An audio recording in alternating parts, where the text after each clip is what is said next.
Hey scientists, we're going to talk about the sun a little bit more today, and we'll start off with a PowerPoint about the sun. Is the sun a star? Well, yes it is. The sun is the closest star to Earth. It makes its own heat and light. The Earth orbits around the sun, so here's the sun. The Earth orbits, goes around it, and it gives the Earth heat and light. So here's a photograph of the sun. Looks pretty hot, doesn't it? Okay, it is the largest object in the solar system. So an example, the mass, 333,000 times Earth. So if we took Earth and made it 333,000 times bigger, that's how big the sun is. So here's our little Earth, and here's the huge sun. The sun and planets shown to a scale. Earth is the small blue dot in the middle of the box. So here's the sun. Here's the little blue dot. That's Earth. Pretty small compared to the sun, right? What is the hottest portion or part of the sun? The core, the middle part, is the hottest. Okay, so these are all this is a diagram, it's a text feature, and it's showing the different parts of the sun. We have sunspots here, there's a photosphere, chromosphere, corona, it's part of the sun, flare, prominence, convective zone, radioactive zone, and then the core. So what we need to take away from this diagram is that the core is the hottest part of the sun. Okay? And then we'll look at the outer part of the sun. It's called the atmosphere of the sun. And it is composed of several layers, mainly the photosphere, the chromosphere, and the corona. And we're going to learn what those are. The photosphere is the lowest layer of the sun's atmosphere. Is the photosphere. It's the coolest layer of the sun.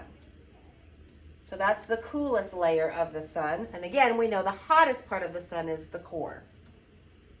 The chromosphere emits a reddish glow as superheated hydrogen burns off. So there's the photosphere, and then the chromosphere is one of the reasons why it's red.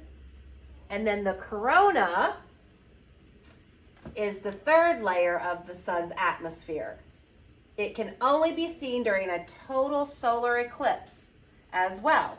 It appears white as white streamers or plumes of ionized gas that flow outward into space. So if you see from the picture over there, we see the zones and the core in the middle, and the radioactive zones, sunspots, solar flares. We're going to talk about those in just a second.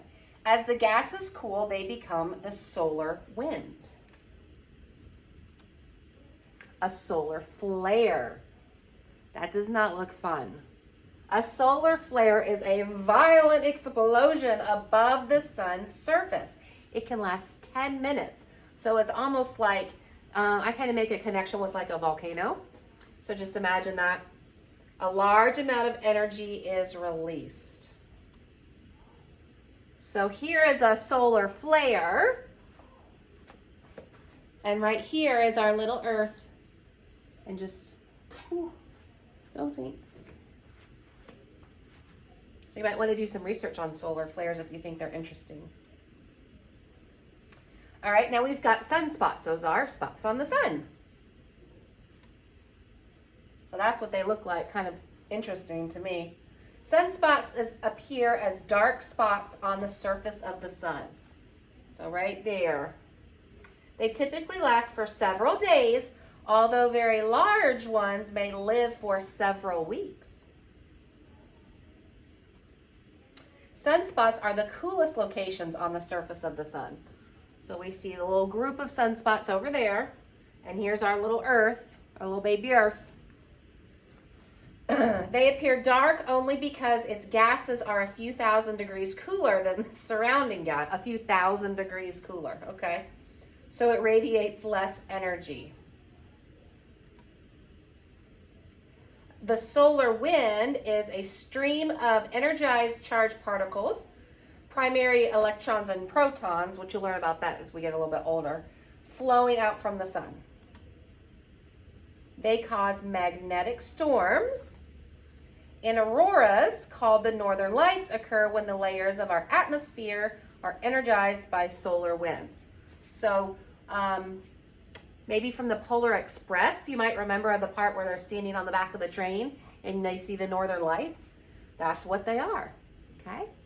Next, we're going to read a book from Epic Books, more about the sun.